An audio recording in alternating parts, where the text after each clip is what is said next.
So here we are again. I've made the changes on my Dewalt 735 here. It has the new Byrd Shelix, however you want to pronounce it, cutter head in it.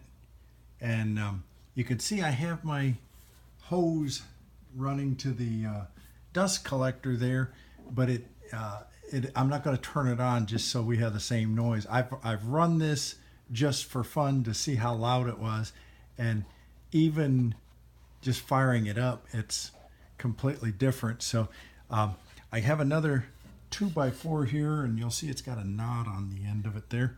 So I thought we'd really give it a test instead of just putting it through. So here we go. I may have to adjust it again.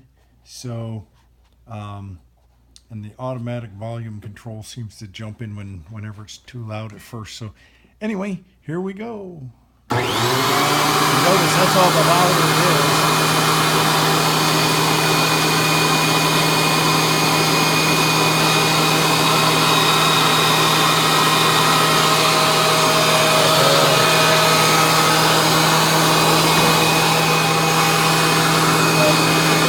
Didn't touch the board that time, so I'll take another 16th off and see what it does.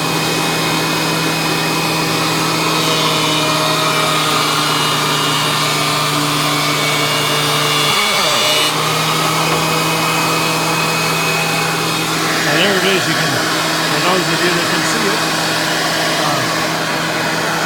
there's no snipe on it either end.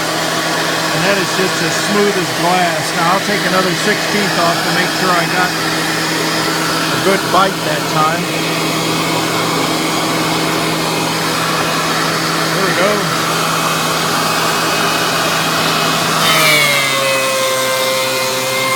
Wow, listen to that.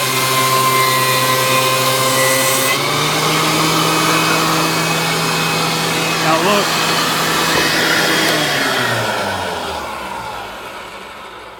Sorry for the free-handed video here, but look at if you look at the edges where I'm running my finger along here, that's already squared up the 2x4. It's flat all the way across now, and there's where the knot was. That's just as smooth as can be, man. I'll tell you what, guys, if you have a few $100s to upgrade your Dewalt planer, this thing is awesome.